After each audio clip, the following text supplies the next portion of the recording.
देखो ये हूँ मैं इन ईयर 2019 और ये भी मैं हूँ इन ईयर 2023। तो 2019 से लेकर 2023 तक इन 4 सालों में मैंने जिम जाके और वेट लिफ्ट करके अपनी बॉडी को ट्रांसफॉर्म किया है और मैंने एक काफ़ी अच्छा डिसेंट अमाउंट में मसल मास को भी गेन किया है। मेरी ट्रांसफॉर्मेशन के इन 4 सालों में मैंने कई सारे अप एंड डाउन्स को फेस किया है। आज 4 साल बाद जब मैं अपने बिगिनिंग फेज के बारे में सोचता हूँ तो मुझे रियलाइज होता है कि मैंने कई ऐसी छोटी छोटी गलतियां हैं जो मैंने की हैं और काश ये गलतियां मैं ना करता तो जो मेरी ट्रांसफॉर्मेशन जर्नी है वो काफ़ी ईजी हो जाती और मुझे 4 साल का टाइम भी नहीं लगता। जैसा कि हम सबका गोल होता है कि हम अपने ट्रांसफॉर्मेशन को जल्दी और आसान तरीकों में कर पाए। ये वीडियो प्रॉपर उन गलतियों के ऊपर बेस्ड है जो कि मैंने अपने बिगिनिंग या स्टार्टिंग फेज में की हैं और मैं नहीं चाहता कि इन गलतियों को कोई और करके अपना टाइम वेस्ट करे जैसे कि मैंने किया है। इस वीडियो में मैं आपको बताऊंगा 3 ऐसी सबसे ज्यादा की जाने वाली गलतियां जो कि हर एक बिगिनर करता है, जो कि मैंने भी की हैं। मेरे पास कोई गाइड करने वाला नहीं था, तो इसलिए आज मैं चाहता हूं कि आप भी ये गलतियां ना करें और मैं आपको इन गलतियों के बारे में बताऊं। इन गलतियों के बारे में बताने से पहले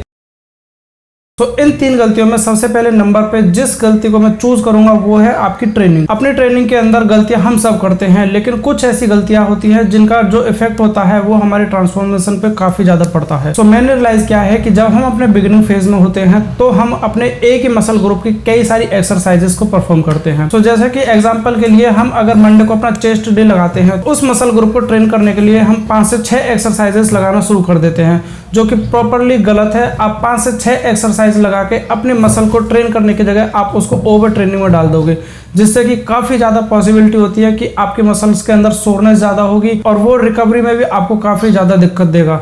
साथ ही साथ अगर आपकी मसल्स ओवर ट्रेनिंग में जाएगी तो ये आपके एपेटाइट को सरप्रेस कर सकता है, आपको नींद आना भी बंद कर सकता है। मैं तो आपको हाईली सजेस्ट करूंगा कि हमारी बॉडी में ऐसी कोई मसल ग्रुप नहीं है जिसकी आप एक ही दिन पे 5 से 6 एक्सरसाइजेस लगा के उसको ट्रेन करो। अगर फॉर एग्जांपल के लिए आप चेस्ट को ट्रेन कर रहे हो तो आप 2 से 3 एक्सरसाइजेस काफी हैं आपके चेस्ट के मसल्स को स्टिमुलेट करने के लिए। आप 3 मैक्सिमम एक्सरसाइजेस को पर डे परफॉर्म कीजिए। इससे ज्यादा अगर आप परफॉर्म करते हो तो आप अपने मसल्स को एक ओवर ट्रेनिंग फेज में लेके जाते हो, जो कि प्रॉपर्ली आपके मसल ग्रोथ को रोक देगा। और ट्रेनिंग से लेके ही हमारा जो दूसरा पॉइंट है वो है कि आप कोई भी एक स्प्लिट को फॉलो नहीं करते हो। हमारा जो बिगिनिंग फेज होता है उसमें हम सभी एक ब्रो स्प्लिट को फॉलो करते हैं।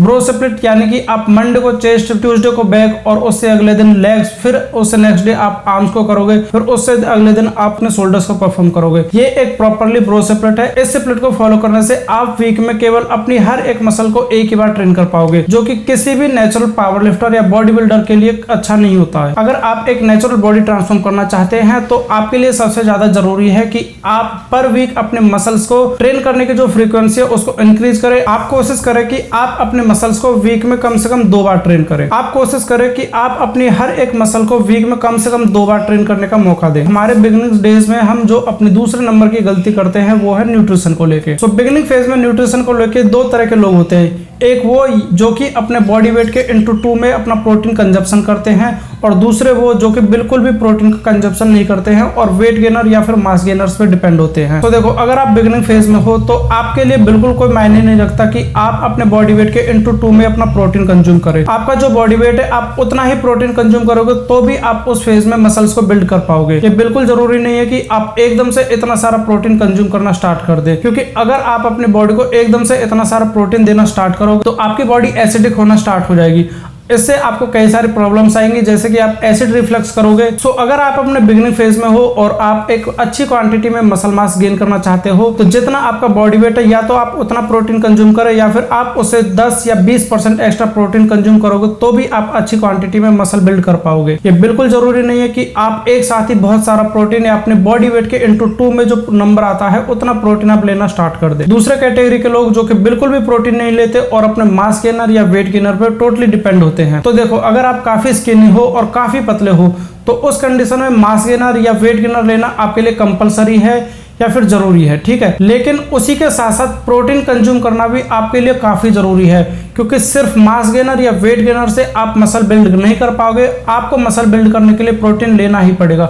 अब आप प्रोटीन चाहे अपने सप्लीमेंट से लो या फिर आप अपने डाइट से कंज्यूम करो, लेकिन आपको प्रोटीन कंज्यूम करना ही पड़ेगा। अगर आपको लगता है कि आप काफी पतले हो और आपको गेन करने के लिए मास गेनर की जरूरत है तो वो ठीक है, आप मास गेनर को कंटिन्यू रखिए, लेकिन आप कम से कम अपने जितना आपका बॉडी वेट है उतना प्रोटीन कंज्यूम कीजिए। उसी कंडीशन में जाके आप मसल बिल्ड कर पाओगे, अदरवाइज आप सिर्फ और सिर्फ फैट गेन करोगे। तो हमारी लास्ट और नंबर 3 पे जो हमारी गलती है वो है अपनी बॉडी को प्रॉपर अमाउंट में रिकवरी या रेस्ट नहीं देना। देखो, जब भी हम जिम जाना स्टार्ट करते हैं तो हम काफी ओवर हाइप्ड होते हैं, जिसकी वजह से हम वीक में 6 डेज या फिर इवन 7 डेज ट्रेनिंग करना स्टार्ट कर देते हैं। हमको लगने लगता है कि जितना हम जिम के अंदर अपना टाइम स्पेंड करेंगे, जितनी ज्यादा हम अपने मसल्स को ट्रेन करते जाएंगे, उतना ही हम अपना मसल मास गेन करेंगे और उतनी ही हमारी अच्छी बॉडी बनती जाएगी। लेकिन ऐसा बिल्कुल भी नहीं है। बॉडी बनाने के लिए आपको अपनी बॉडी को रिकवर होने का टाइम देना पड़ेगा, जिसके लिए आपको पर डे कम से कम 8 से 10 घंटे की नींद चाहिए होगी और वीक में कम से कम 1 या 2 दिन का एक प्रॉपर रेस्ट चाहिए होगा। इस कंडीशन में मैं आपको सजेस्ट करूंगा कि आप वीक के अंदर 6 to 7 डेज ट्रेनिंग ना करें, जबकि आप वीक के अंदर 5 to 4 डेज ट्रेनिंग रखें और बाकी के दिन आप अपना रेस्ट रखें। और पर डे आप कोशिश करें कि आप 8 से 10 घंटे की अच्छी नींद लें, क्योंकि जिम के अंदर हम अपनी मसल्स को सिर्फ टीयर अप करते हैं। मसल्स को बिल्ड करने के लिए उनकी रिकवरी पे हमें ज्यादा ध्यान देना होगा, जिसके लिए हमें वीक में अपने 1 से 2 रेस्ट डेज रखने होंगे। आप 15 से 20 दिन के लिए ट्राई करके जरूर देखें कि आप वीक में 4 से 5 दिन ही ट्रेनिंग रखें और बाकी के दिन अपना रेस्ट रखें। सो ये ऐसी 3 बड़ी गलतियां हैं जिसको कि हम सभी अपने बिगिनिंग फेज में करते हैं। सो मैं तो यही चाहूंगा कि आप इन 3 गलतियों से बचे और जो टाइम मैंने इन गलतियों में वेस्ट किया है आप अपना वो टाइम वेस्ट ना करें। अगर आपको इस वीडियो से हेल्प हुई है तो आप इस वीडियो को अपने दोस्तों के साथ शेयर कीजिए। Also don't forget to subscribe my YouTube channel. और अगर आपको कोई भी फिटनेस से रिलेटेड क्वेश्चन है या फिर इस वीडियो से रिलेटेड कोई भी क्वेश्चन है तो आप कमेंट डाउन कर सकते हो या फिर आप मेरे इंस्टाग्राम परवीन___ पे जाकर मुझे DM कर सकते हो। सो मिलते हैं अगले वीडियो में, तब तक के लिए स्टे ट्यून्ड, स्टे हैप्पी।